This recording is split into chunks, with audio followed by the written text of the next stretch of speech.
آبرو بچ جائے گی. کچھ دیر کے لیے تمہیں شرمندگی ہوگی، مگر نظام اور تعلیمی نظام جو ہے وہ دینی جو پیغامات ہیں ان کی آبرو بچ جائے گی. یہ 3 نصیحتیں ان کی تھیں. اس میں ایک کرامت بھی ہوئی، وہ بھی اگر آپ مجھے اجازت دیں. ہم جو 25 دوست تھے، ہم تقریباً ہم کلاس تھے.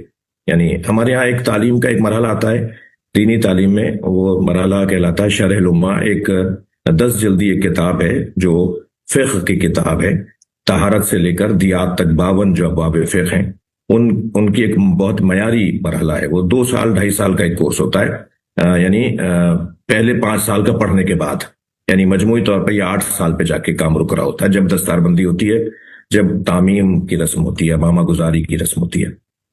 تو تقریباً ہم سبھی دوست تھے اس مرحلے سے گزرنے کے بعد، یعنی شرح الامہ پڑھنے کے بعد جب ہم رسم تعمیم کے لیے لے جائے گئے. تو ان دوستوں میں ایک میرے دوست تھے، وہ آج کل شاید اس کردو میں ہیں، مولانا نیر عباس صاحب.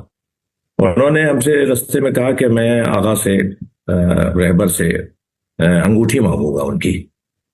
تو وہ بات ہو گئی، لیکن ہم جہاں وہاں گئے تو ان کا جو ایک روب تھا، ان کی جو ایک کیفیت تھی، اس نے تو ہمیں ہم چپ لگ گئی تھی. ہم کچھ بول ہی نہیں پا رہے تھے سوائے ان کو سننے کے.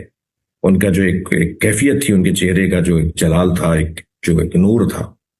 تو کہاں نیر انگوٹھی مانگتے، کہاں میں انہیں وہاں کان میں کہتا کہ بھی مانگ لو، یا مثلاً کوئی ایسا کوئی بنا ہی نہیں ماحول.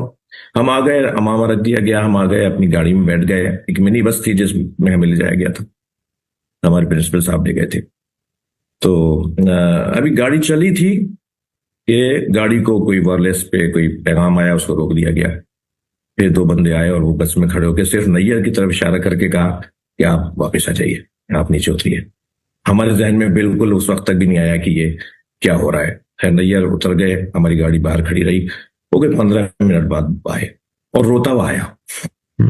کیا ہوا؟ کہا ہمیں تو ذہن میں ہی نہیں رہا تھا کہ ہم نے یہ پہلے طے کیا ہوتا کہ آغاز سے مجھے انگوٹھی مانگنی ہے. جب مجھے بلایا گیا، میں جب اندر گیا تو وہ اس وقت میں اپنے آفس میں چند لوگوں کے ساتھ تھے، اور وہ مجھے کہا یہ تمہارے لیے ہے. ماشاءاللہ. میں نے اس پہ کہتا کہ کیا تھا، کیا سبب تھا، لیکن اتنا ضرور ہے کہ تقوی، پرہیزگاری، خوف خدا، مصلی، تسبیحات، قرآن کی تلاوت، اور یہ جو روحانی معاملات ہوتے ہیں نا، اس میں درجے ہوتے ہیں، کیفیات ہوتی ہیں. وہ میں نے ایک منظر تو اپنی آنکھوں سے اس شخصیت کا دیکھا ہے. اچھا سر، کیسا تھا رہن سہن ان کا؟ چھوٹا